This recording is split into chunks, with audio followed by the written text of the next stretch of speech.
Let me tell you something most men don't want to hear. If another person can change your mood, they already have power over you. Not because they're manipulative, not because you're weak, but because without realizing it, you handed them the steering wheel to your inner world. A delayed reply ruins your focus. A shift in tone creates anxiety. A little distance pulls you off center. And you tell yourself, this is normal, this means I care. Marcus Aurelius had a different word for it. He called it slavery. Today I'm going to break down one rule Marcus lived by. A rule so simple most people dismiss it, but so brutal that if you actually apply it, you become emotionally untouchable. Not detached, not cold, untouchable. Stay with me, because the mistake most men make is understanding this rule intellectually and still violating it emotionally every single day. Setup: why men are emotionally exposed. Most men think emotional strength means being expressive, talking things out, explaining how they feel, seeking clarity, wanting reassurance. Sounds mature, sounds healthy. But here's the uncomfortable truth. Most emotional suffering doesn't come from what happens to you. It comes from what you let affect your inner state. You don't get thrown off by events. You get thrown off by meaning. A message feels cold, meaning changes. Someone pulls back, meaning changes. Respect feels shaky, meaning spirals. And slowly, without noticing, your emotional center moves outside of you. That's the danger. Marcus Aurelius warned about this constantly. Not in poetic language, in direct language. He wasn't trying to make you feel better. He was trying to make you free. The rule introduced no relief yet. Here is the rule. Never allow anything external to command your inner state. Not people, not outcomes, not approval, not loss. Read that again carefully, because if you've ever felt anxious waiting for a reply, if your peace dips when someone pulls away, if your confidence rises and falls based on someone else's behavior, you've already broken this rule. And once this rule is broken, no amount of communication, reassurance, or effort restores respect, internally or externally.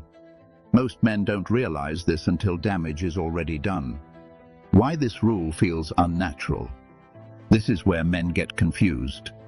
They say, but emotions are natural. I can't just shut them off. This sounds repressed. Marcus Aurelius never said don't feel. He said don't obey. There's a difference. You can feel disappointment without collapsing. You can feel attraction without dependency. You can feel uncertainty without panic. The problem isn't emotion. The problem is obedience to emotion. The moment your behavior, tone, or self-respect changes because of someone else's mood, you're no longer governing yourself. You're reacting. And reaction is the fastest way to lose inner authority. Point of no return, where men quietly lose power. There is a specific moment where men lose emotional leverage. It's not during an argument. It's not during rejection. It's earlier than that. It's the moment you try to regulate your emotions through someone else, seeking reassurance, over-explaining to be understood, adjusting yourself to keep the connection stable. You tell yourself you're being reasonable, but what you're really saying is, my peace depends on how this goes. Marcus Aurelius was ruthless about this. He believed the moment you outsource peace, you invite instability. And instability is something both you and others instinctively lose respect for. Why emotional untouchability increases respect? Here's the paradox most men don't expect. When you stop needing emotional confirmation, people become more careful with you.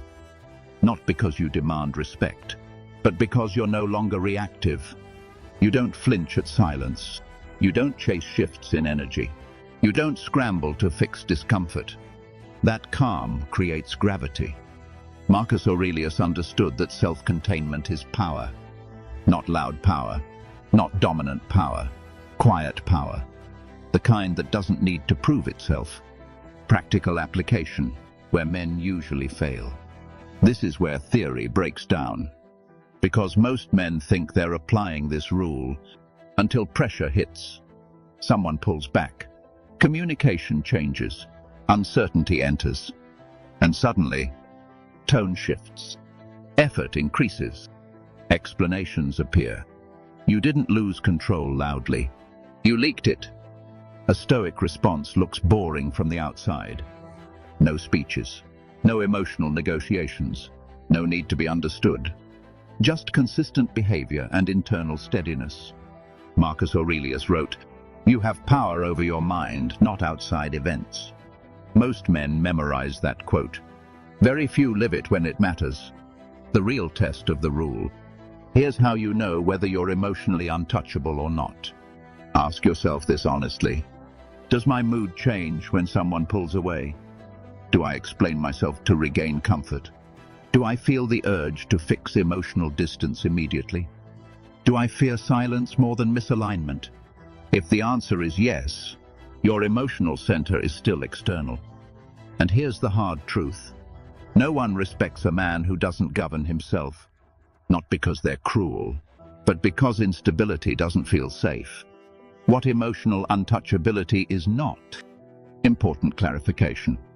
This rule does not mean ignoring people, being cold, acting indifferent, suppressing emotion. It means self-command. You still care. You still connect. You just don't collapse. You don't bleed uncertainty. You don't seek emotional rescue. You stay solid. That solidity is what people lean into. Why most men resist this rule? Most men resist this rule because it feels lonely at first. When you stop reacting, you stop getting immediate emotional feedback. No reassurance, no drama, no validation loops. Just you. And that silence forces something uncomfortable. Self-trust. Marcus Aurelius believed most people avoid self-command because they fear standing alone emotionally. But the man who can stand alone is the man others want to stand beside. Final integration. The payoff. Let's bring this home. Marcus Aurelius's one rule wasn't about domination. It was about sovereignty. If it's outside you, it doesn't get to rule you. When you live by that, attraction stabilizes. Respect stops fluctuating. Anxiety loses leverage. Reactions fade. And here's the final truth most men never hear. You don't become emotionally untouchable by controlling others. You become emotionally untouchable by refusing to abandon yourself. If this hits something you felt but couldn't name, comment "centered." If you've ever noticed your peace shifting based on someone else's behavior, share your experience. This channel isn't about tricks. It's about control of yourself. Subscribe if you're done handing your inner world to external forces. Stay disciplined. Stay centered.